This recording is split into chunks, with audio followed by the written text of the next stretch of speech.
नमस्ते, मैं हूं रंजीत झा और आप देख रहे हैं ट्रस्ट न्यूज। हमारे साथ हैं ट्रस्ट न्यूज के संपादक हेमंत कुमार। सर, आपका बहुत बहुत स्वागत है चैनल पर। धन्यवाद। चर्चा एक बार फिर से राज्यसभा की 5 सीटों पर होने वाले चुनाव को लेकर। बिहार में अगर देखा जाए तो राष्ट्रीय जनता दल तो इस रेस में आगे निकल गया है। उन्होंने अपने उम्मीदवार से नामांकन भी करवा लिया है। अब देखना यह है कि जदयू की तरफ से क्या होता है। आज भी माथापच्ची जारी थी, दफ्तर में बैठक चल रही थी, कई लोग उसमें मौजूद थे, लेकिन अगर देखा जाए तो निर्णय नहीं हो सका और भाजपा ने तो अभी तक चुप्पी ही साध रखी है। इन्हीं तमाम मुद्दों पर चर्चा करेंगे कि सर सबकी चर्चा करेंगे। सबसे पहले तो राजद की ही बात कर ले शुरुआत में ही कि राजद तो रेस में सबसे आगे निकल गया। बिल्कुल, ये जो लग रहा था कि सभी दलों में कहा जा रहा था कि कुछ न कुछ पेच फंसा हुआ है, तो राजद ने आज अपने दोनों उम्मीदवारों का नामांकन करवा लिया। तो इससे ये लगा कि राजद में कोई पेच वस्तुतः था नहीं। वहाँ सिर्फ तेजस्वी के लौटने और लालू यादव के दिल्ली से पटना पहुँचने का इंतजार था और उसके बाद जो चीज़ें साफ हो गई। मूल बात जो है वो है जेडीयू में स्थिति ये हो गई हुई कि अगर क्रिकेट की भाषा में कहे तो मैच जो है स्लग ओवर में पहुंच गया है कि जिसमें विकेट भी बचाना है और रन भी बनाना है। और ये काम किनके ऊपर में है, तो ये आरसीपी का है। उनको मंत्री पद बचाना है, राज्यसभा जाना है। लेकिन अब तक की जो स्थितियां हैं उसमें ये लग नहीं रहा है कि उनका राज्यसभा में जाना उनका संभव हो पाएगा। साफ नहीं हो पाया। हाँ, क्योंकि आज फिर मुख्यमंत्री ने पत्रकारों के सवाल पर बिल्कुल टालते हुए अंदाज में उन्होंने कहा कि समय पर पता चल जाएगा, और वो आगे बढ़ गए। और कुछ उन्होंने कहा नहीं। मौका था जब वो देश के प्रथम प्रधानमंत्री पंडित जवाहरलाल नेहरू की पुण्यतिथि के अवसर पर पटना जंक्शन के सामने जो उनकी प्रतिमा है वहाँ वो पुष्पांजलि अर्पित करने के लिए गए हुए थे।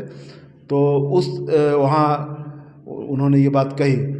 और दूसरी बात यह है कि जो मीटिंग वगैरह हुई है उससे भी कुछ बात साफ नहीं हुई है, बात सामने नहीं आई है। नई बात जो स्थिति है वो वही पड़ी हुई है कि आरसीपी के बारे में अभी तक कोई निर्णय नहीं हुआ है। दूसरे कि जो कल भी जो हम लोगों ने चर्चा की थी कि मुख्यमंत्री आवास में आरसीपी मिलने के लिए गए थे, वहाँ से भी जो जानकारी है वो कल भी वहाँ भी इस टिकट के मसले पर कोई चर्चा नहीं हुई थी। तो क्या आरसीपी के बदले कोई विकल्प तलाशा जा रहा है? आरसीपी के बदले विकल्प ये तलाशा जा रहा है, जिस पर मुझे जो जानकारी है कि आरसीपी और ललन सिंह में सहमति है इस बात पर कि इस बार धानुक बिरादरी से किसी को भेजा जाए। और वह इसलिए दो चीज़ों को लेकर के उसमें ये है कि धानुक बिरादरी एक महत्वपूर्ण बिरादरी है, काफ़ी एग्रेसिव जाती है और वो एनडीए के साथ और जेडीयू के साथ है।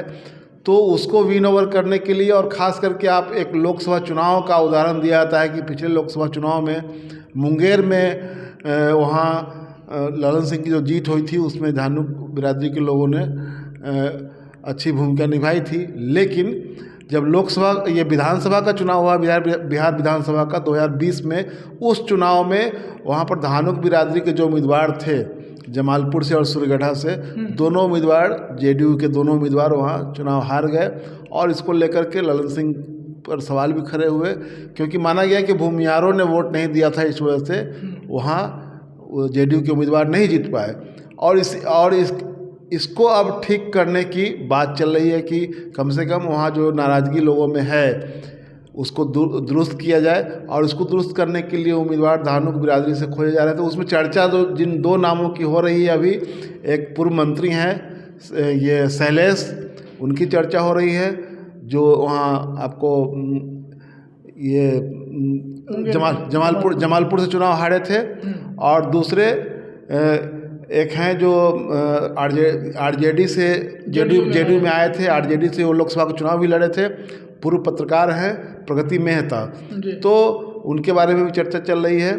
तो दोनों ही धानुक बिरादरी से आते हैं। और मैंने बताया है कि जमालपुर से वो शैलेश चुनाव हारे हैं और ये मुंगेर से लोकसभा चुनाव हारे थे 2014 का, प्रगति मेहता। और उसके बाद 2017 में जब सरकार पलटी तो उसके बाद ये चले आए थे जेडीयू के साथ, और लगातार जेडीयू के साथ हैं, संगठन में बने हुए हैं।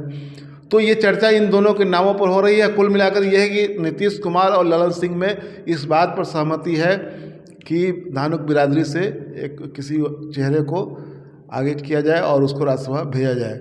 जी। तो इसमें दोनों का हित है। इसमें ये है कि उस बिरादरी की नाराज़गी दूर हो और आगे के लोकसभा चुनाव में ललन सिंह के सामने जो बाधा आने की आशंकाएं हैं वो ख़त्म हो।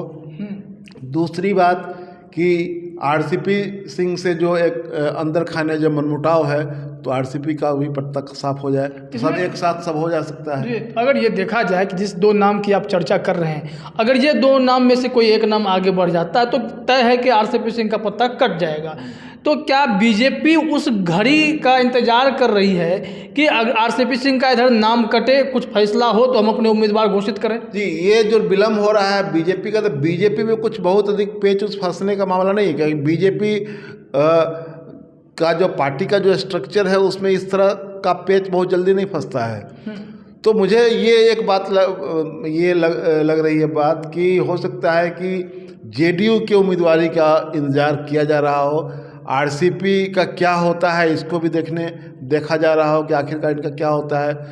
तो क्या बीजेपी कुछ इस तरह का दाव खेलेगी कि आरसीपी का पत्ता कटे तो उधर आरसीपी के लिए कोई गुंजाइश बने, जिसकी गुंजाइश हमको दिखती नहीं है। लेकिन विलम्ब जो हो रहा है उससे इस बात एक सस्पेंस क्रिएट हो रहा है। क्या बीजेपी इंतजार कर रही है कि यहाँ जेडीयू में क्या होता है फैसला आरसीपी को लेकर के, और फिर आरसीपी के भविष्य को लेकर के आगे क्या हो, क्योंकि आरसीपी केंद्र सरकार में मंत्री हैं और वो जाहिर सी बात है, भले ही वो कहते हो कि हम अपनी मर्जी से नहीं गए, नीतीश कुमार की सहमति से गए थे, लेकिन ये सबको पता है कि उसमें नीतीश कुमार की सहमति उस तरह से नहीं थी जैसा बताया जा रहा है। क्योंकि पहली बार जब सरकार बनी थी उस दौरान भी मंत्रिमंडल के गठन में इन्होंने एक मंत्री पद लेने से मना किया था, उस समय भी कोई मंत्री नहीं बना था।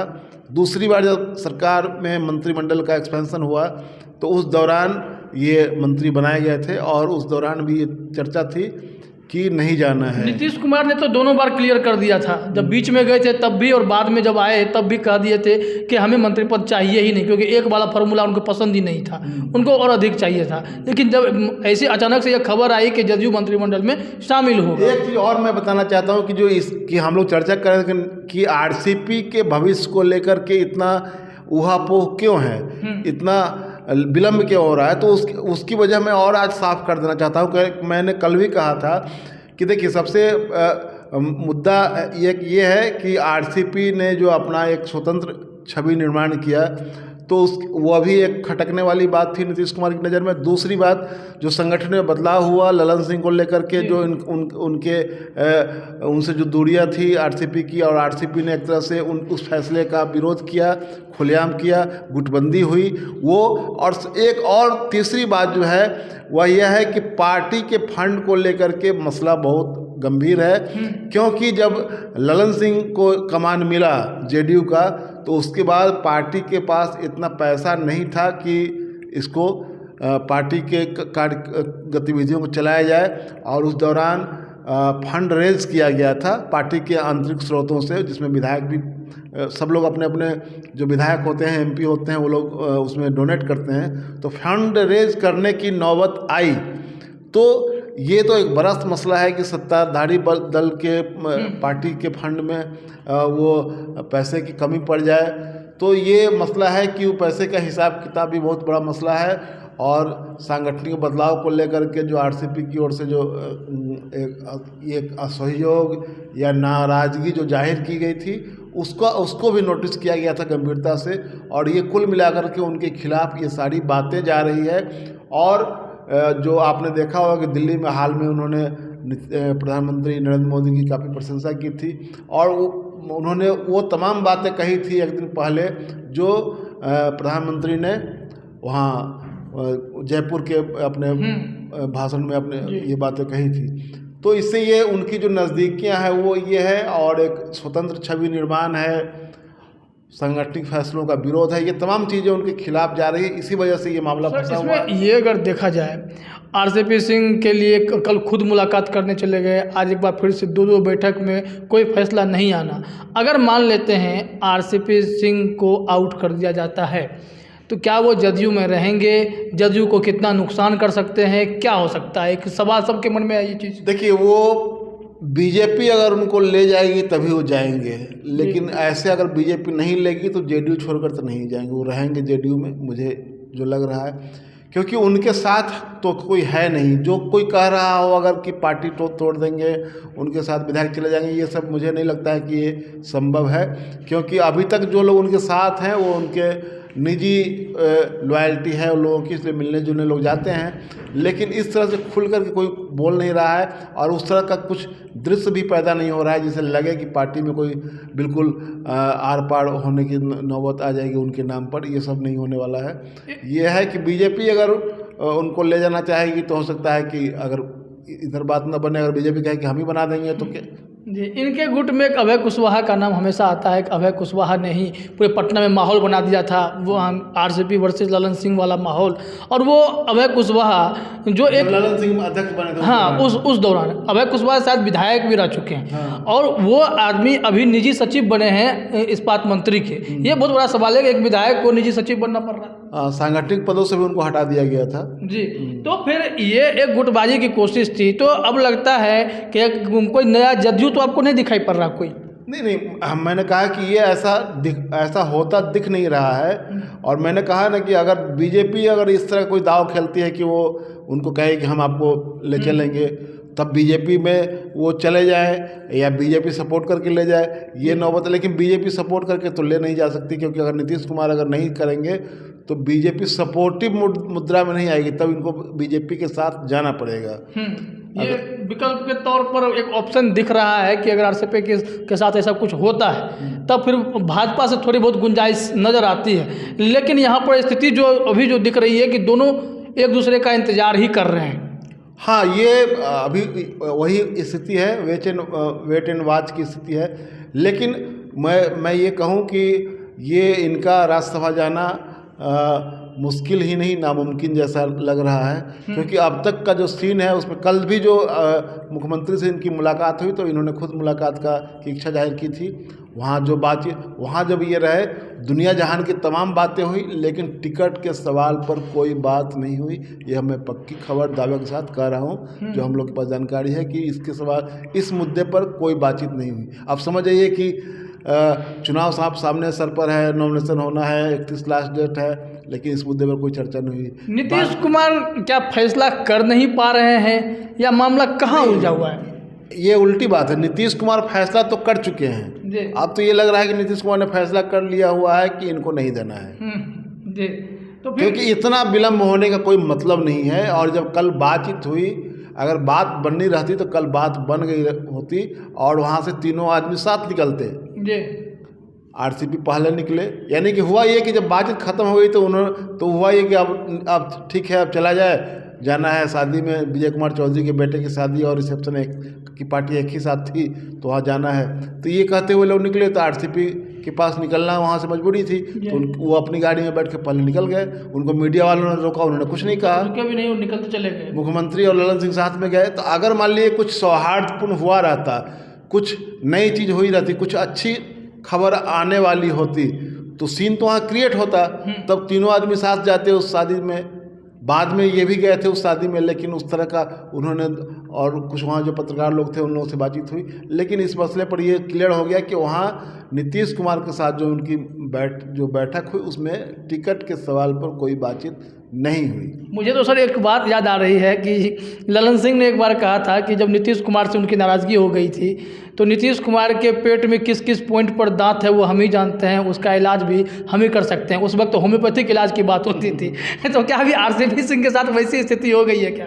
बिल्कुल, तो लग तो ऐसा ही रहा है कि होम्योपैथी इलाज ही हो रहा है, बहुत धीमे धीमे डोज दिया जा रहा है। जी, तो कुल मिलाकर अगर इन चीज़ों को समझा जाए तो बिहार की सियासत में नज़र रखने वाली बात यह है कि भाजपा और जदयू एक दूसरे पर नज़र बनाए हुए हैं कि पहले उम्मीदवार कौन घोषित कर दे, उस हिसाब से आगे फैसला हो। आरसीपी और मैं जोड़ना चाहता हूँ रंजीत कि ये बीजेपी के बारे में जो जानकारी है कि बीजेपी ने भी अपना उम्मीदवार तय कर रखा है, लेकिन वही और उम्मीदवार, उसमें एक उम्मीदवार जैसे कल भी हम लोगों ने कहा था, एक मिथिलेश तिवारी जो पूर्व विधायक हैं बैकुंठपुर के, और एक भगवान लाल सहनी जो मुजफ्फरपुर के हैं और पिछड़ा वर्ग आयोग के अध्यक्ष भी हैं, वहाँ हिंदी के प्राध्यापक रहे हैं बिहार विश्वविद्यालय में।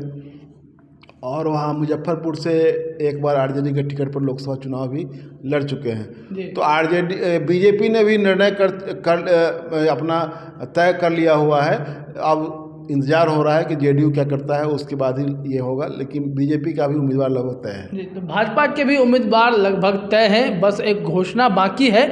और जदयू में जो वहां की स्थिति है उससे बस आपको इंतजार करना पड़ेगा कि आरसीपी का पत्ता कट गया या कोई नया चेहरा आपके सामने दिखाई पड़ने वाला है। आरजेडी ने अपनी चीज़ें क्लियर कर दी हैं, तो मतलब अब बिहार से धीरे धीरे सस्पेंस खत्म होगा, क्योंकि दिन भी अब बचे नहीं हैं। शनिवार रविवार खत्म होते ही बस 2 दिन बच जाएंगे, उसके बाद कुछ भी नहीं रहेगा। तो सारी चीज़ें बहुत जल्दी स्पष्ट हो जाने वाली हैं। लेकिन दिन भर के घटनाक्रम के बाद भी जदयू ने अपने पत्ते नहीं खोले हैं। फिलहाल इस चर्चा में इतना ही। आप सभी का जुड़ने के लिए बहुत बहुत धन्यवाद। धन्यवाद।